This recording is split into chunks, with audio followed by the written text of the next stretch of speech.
नमस्कार, property India में आपका स्वागत है। मैं हूं अंजलि इस्टवाल और आज हम आपके लिए लेकर आए हैं एक खास शो।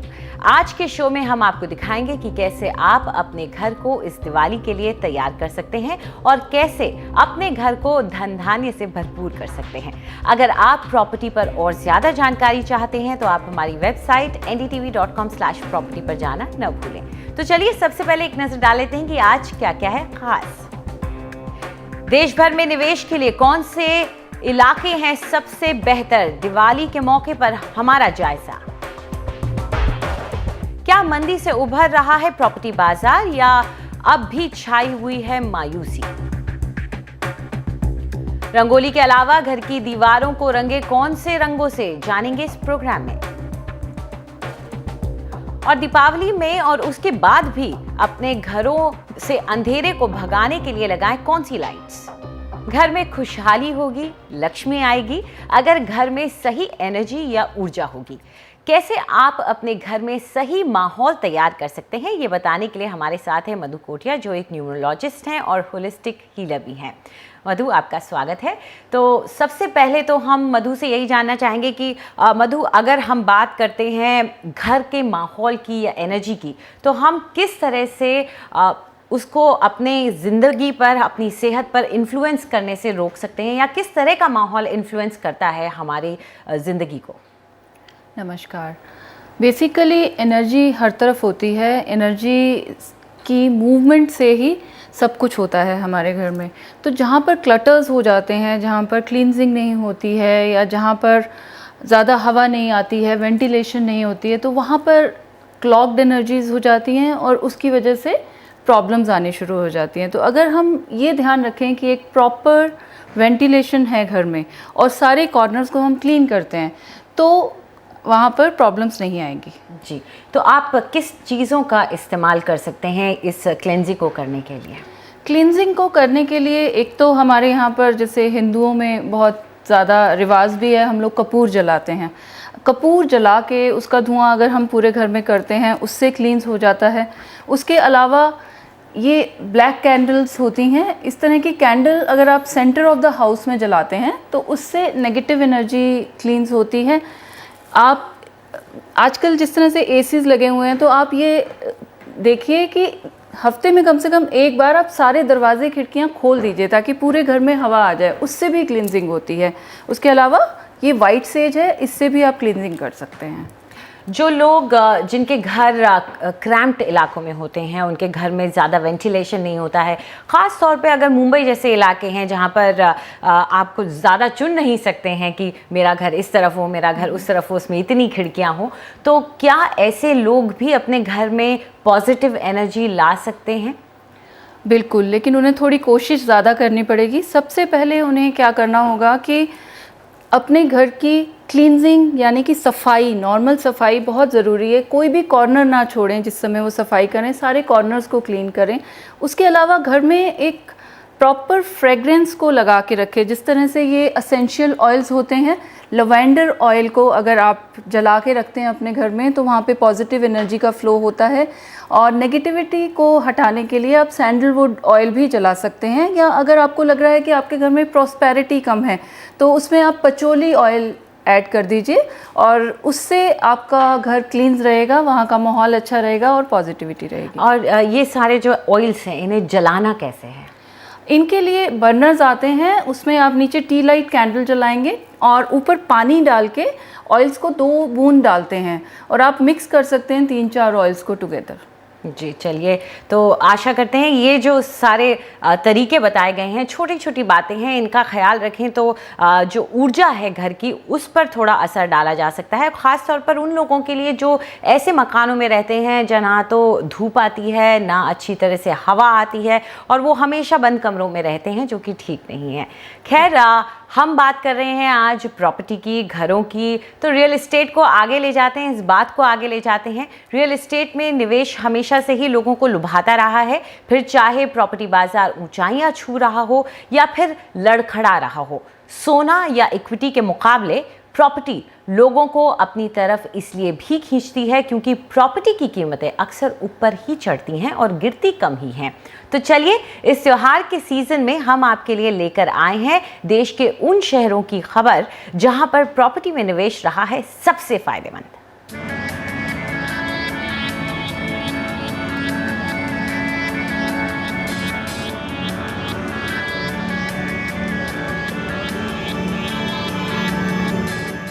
जब दिवाली आती है वो दियों के साथ साथ रियल्टर्स के दिलों में ये उम्मीद भी जगाती है कि प्रॉपर्टी के बाज़ारों में खरीदारी होगी और मांग बढ़ेगी। उम्मीद है कि इस बार की दिवाली पिछले 2 साल की मंदी से उभरने के त्योहार के तौर पर आएगी, क्योंकि दिवाली निराशा पर आशा की जीत का पर्व है और जहां आशा है वहां मौके भी है। तो अगर आपको प्रॉपर्टी खरीदनी है तो हमारे साथ देखिए देश के बेहतरीन प्रॉपर्टी के ठिकाने। उत्तर से शुरुआत करते हैं। दिल्ली एनसीआर में हमने 5 रियल्टी ठिकानों की पहचान की। गुड़गांव में रियल एस्टेट का सबसे ज्यादा निवेश द्वारका एक्सप्रेसवे और गोल्फ कोर्स एक्सटेंशन रोड पर हो रहा है। नोएडा एक्सप्रेसवे के उभरते हुए सेक्टर नोएडा में निवेश के लिए सबसे अच्छे हैं। अगर ग्रेटर नोएडा में निवेश करना चाहते हैं तो आंकड़ों के हिसाब से यमुना एक्सप्रेसवे पर निवेश बेहतर होगा। गाजियाबाद में इंदिरापुरम और वसुंधरा सबसे अच्छे ठिकाने हैं और किफायती बाजार में सबसे ज्यादा मुनाफा ग्रेटर फरीदाबाद या नाहरपुर में हो सकता है। इन सब में सबसे अच्छा गुड़गांव के सेक्टर 99 से 115 तक फैला हुआ द्वारका एक्सप्रेसवे कॉरिडोर रहा, जहां पिछले 3 सालों में 18% की सालाना बढ़त हुई। लेकिन बाजार में देरी के कारण क्या द्वारका एक्सप्रेसवे वाकई उतने पानी में है जितनी उसकी धूम है? द्वारका एक्सप्रेसवे की जहाँ तक बात है, वहाँ काफ़ी रेप्यूटेड डेवलपर्स ने प्रोजेक्ट्स लॉन्च किए हैं और उनके ट्रैक रिकॉर्ड ऐसे हैं कि वो बेशक थोड़ी डिले ज़रूर कर दें पर वो प्रोजेक्ट्स हाई क्वालिटी के डिलीवर करते हैं और कस्टमर्स को उन पर फेथ रहता है। तो जैसे द्वारका एक्सप्रेसवे का इंफ्रास्ट्रक्चर डेवलप हो रहा है और काफ़ी infrastructure problem, road problem solve हो रही हैं, हमारा ये मानना है कि अगले 1 साल तक काफ़ी अभी अपसाइड उसमें है और काफ़ी लोग उसमें प्रॉफिट कमा पाएंगे। तो अगर आप थोड़ी लॉन्ग टर्म की सोच रखते हैं और जानना चाहते हैं कि अगले 2-3 सालों में आप कहाँ मैक्सिमम इन्वेस्टमेंट का फ़ायदा गुड़गांव में पा सकते हैं, तो हमारा मानना है कि new Gurgaon is the right choice for you. Bharat के बेहतरीन प्रॉपर्टी बाजार की तलाश में आइए मुंबई मेट्रोपॉलिटन रीजन और पुणे पर नजर डालते हैं। मुलुंड और अंधेरी मुंबई के सबसे फायदेमंद इलाके रहे हैं। निवेशकों को ठाणे क्षेत्र में सबसे ज्यादा मुनाफा घोड़बंदर रोड और कल्याण वेस्ट में मिला। नवी मुंबई में खारघर और कामोटे जैसे इलाकों में सालाना 11% की बढ़त देखने को मिली और पुणे में आईटी उद्योग के कारण हड़पसर और हिंजेवाड़ी जैसे क्षेत्रों में सबसे ज्यादा मुनाफा हुआ।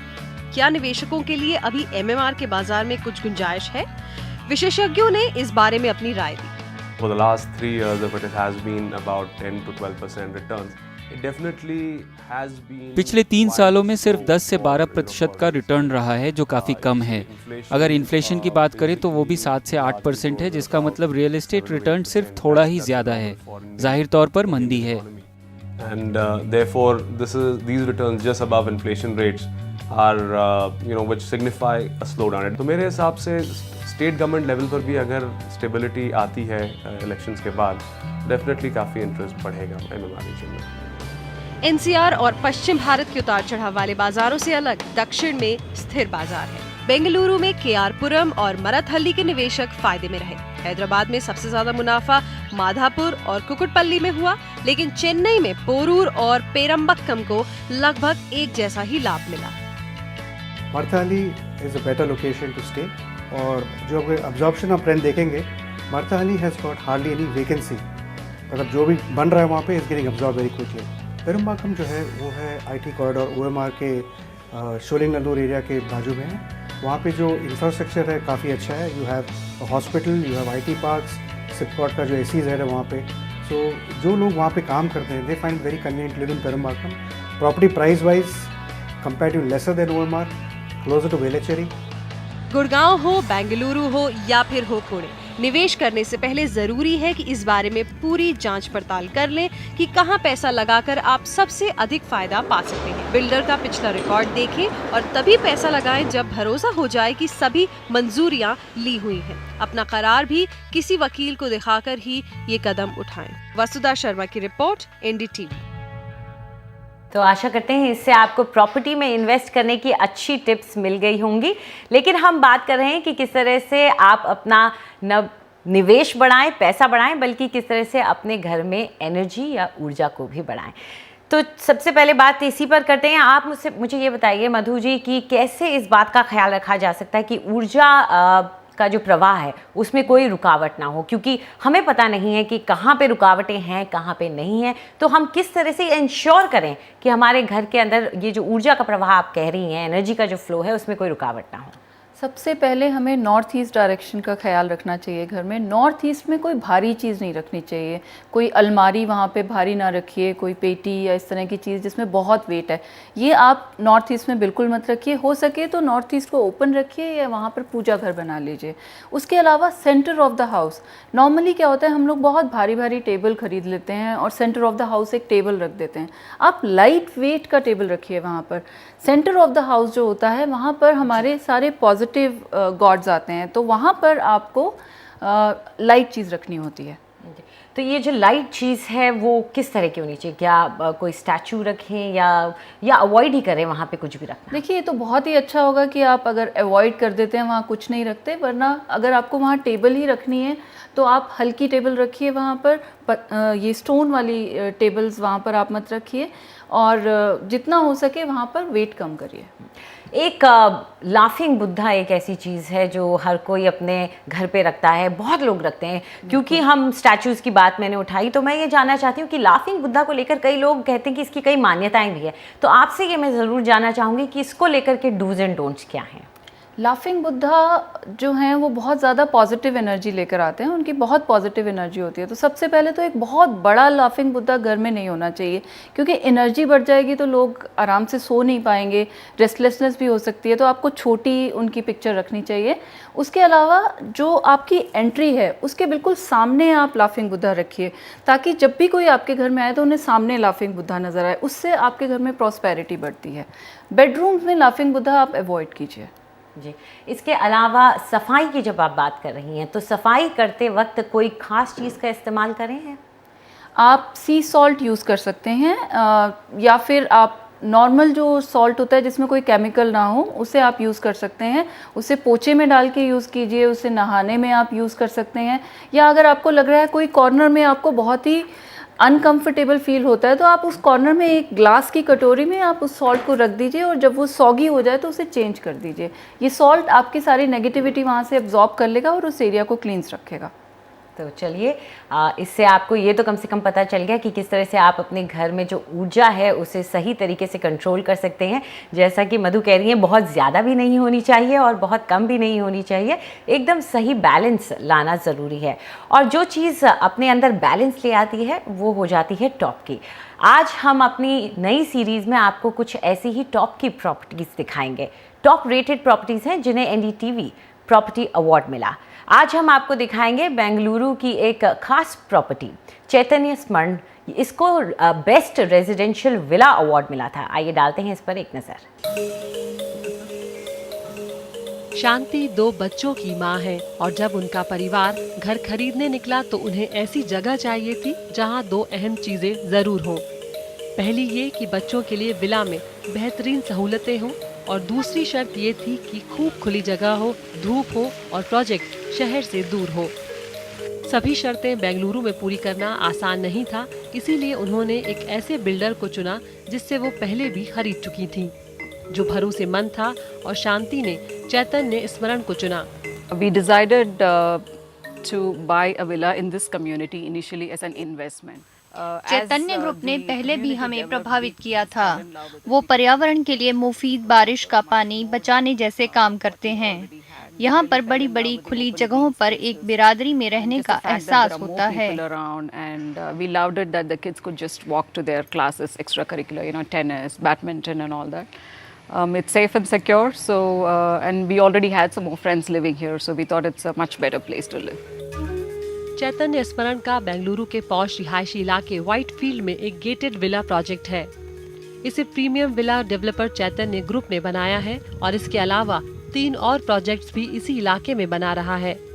चैतन्य स्मरण प्रोजेक्ट की खास बात यह है कि इसमें मकान 4200 से लेकर 4800 वर्ग फुट में बने हैं, यानी बहुत जगह है। भूतल पर एक खास कमरा पूरे परिवार के लिए है और एक अनोखा 2 तरफा एलिवेशन भी है। The entire properties actually got integrated. पूरे प्रोजेक्ट में पार्क को इस तरह से बनाया गया है कि आप एक पार्क से बाहर आएं तो दूसरा आपके सामने होगा। हमने एक बूंद भी पानी नहीं खरीदा है। रेन वाटर हार्वेस्टिंग के जरिए हमने 9,000 लीटर पानी बचाया है। इस मॉनसून के बाद हमारे पास 25,000 लीटर पानी होगा। When we checked out the yield, we had 9,000 liters of water. Now we are almost in the end of this monsoon, and we are able to get 25,000 liters. इसके अलावा चैतन्य स्मरण में बच्चों के लिए खेलने का माकूल इंतजाम है। बास्केटबॉल कोर्ट्स, टेनिस कोर्ट्स और एक बड़ा सा क्लब हाउस जो इस प्रोजेक्ट के दोनों फेज के लिए बना है। इसमें वो सारी सुविधाएं हैं जो एक खरीदार किसी भी गेटेड कम्युनिटी में चाहेगा। चैतन्य ग्रुप अपने प्रोजेक्ट के रखरखाव पर भी बहुत ध्यान देता है। द एलिवेशन है, जो घर का जो फ्रंट पोर्शन दिखता है उसको हमने कम्प्लीटली क्लैड किया है, टाइल से क्लैड किया है। अगर हम सिर्फ प्लास्टरिंग करते हैं तो एवरी टाइम हमेशा हमें पेंटिंग करना पड़ता है, एवरी ईयर पेंट करना पड़ता है। लेकिन इसमें क्या है कि हमने वॉश कर सकते हैं। बहुत अच्छा जो फीचर हमने जो स्मरण में किया है, हमारा एक फैमिली हब की तरह कॉन्सेप्ट है। उसमें क्या है कि द डाइनिंग है, किचन है, इनफॉर्मल लिविंग है और एक बहुत अच्छा प्राइवेट बैकयार्ड है। पूरा जो जगह है या तो वो रोड है या तो प्लांट्स है, तो इसके लिए क्या होता है कि डस्ट लेवल बहुत ही कम हो जाता है। अगर बेंगलोर में चैतन्य ग्रुप के किसी प्रोजेक्ट में मकान लेना है तो स्मरण प्रोजेक्ट ही नहीं, चैतन्य ग्रुप व्हाइटफील्ड में 3 और प्रोजेक्ट ला रहे हैं। बेंगलोर से लक्ष्मी शिवदास, NDTV। वक्त हो गया है एक छोटे से ब्रेक का। ब्रेक के बाद हम आपको बताएंगे कि किस कमरे में आप लगाएं कौन सा रंग, और साथ ही हम ये भी बताएंगे कि LED का इस्तेमाल कैसे हो सकता है आपके लिए फायदेमंद।